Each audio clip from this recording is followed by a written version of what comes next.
एक मेहनती ईमानदार किसान की कहानी। ये कहानी एक छोटे से गांव के गरीब किसान रामू की है। रामू के पास बहुत ज्यादा जमीन नहीं थी, लेकिन जो भी जमीन थी वह उसकी मेहनत से सजी रहती थी। वह रोज सुबह सूर्योदय से पहले उठता और अपने खेतों में काम करने जाता। उसका सपना था कि वह अपने खेतों से इतना अनाज पैदा करे कि उसकी मेहनत का फल उसे अच्छा मिले और वह अपने परिवार को बेहतर जीवन दे सके। रामू की पत्नी सीता भी उसका पूरा साथ देती थी। वह घर के सारे काम करती और बच्चों की देखभाल भी करती थी।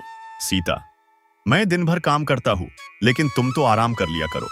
सीता, हाँ जी, आराम भी जरूरी है, लेकिन उससे भी ज्यादा ये सूखे का मौसम हमको काम नहीं करने देता है। रामू और सीता दोनों ने मिलकर अपनी जिंदगी को सरल रखा, लेकिन दोनों की मेहनत में कभी कमी नहीं आई। उनके पास अच्छे कपड़े नहीं थे, लेकिन उनका दिल बहुत बड़ा था। एक दिन गांव में सूखा पड़ा और किसानों की फसलें सूखने लगीं। तब रामू को भी बहुत चिंता हुई। हे भगवान, अब मैं अपने बच्चों का पेट कैसे पालूंगा?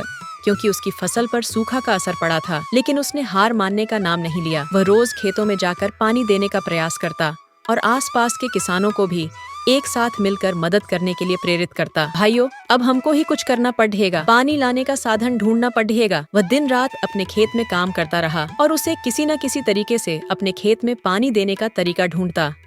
समय के साथ उसकी मेहनत रंग लाई और धीरे धीरे उसकी फसलें वापस उगने लगीं। गांव के लोग उसकी कोशिश और लगन देखकर बहुत प्रभावित हुए। रामू का सपना अब पूरा हो चुका था। उसकी मेहनत ने उसे सफलता दिलाई। वह न केवल अपने परिवार का भरण पोषण कर पा रहा था, बल्कि अब उसके पास अपने खेतों से काफी अनाज भी था, जिसे वह गाँव के लोगों में बांटता। उसकी सादगी और ईमानदारी से गाँव के लोग बहुत प्यार करते थे। रामू की कहानी ये सिखाती है कि मेहनत, लगन और सकारात्मक सोच से कोई भी मुश्किल आसानी से पार की जा सकती है। आपको ये प्रेरणादायक स्टोरी अच्छा लगा होगा और भी ऐसे ही कहानी के लिए हमारे चैनल को सब्सक्राइब करें।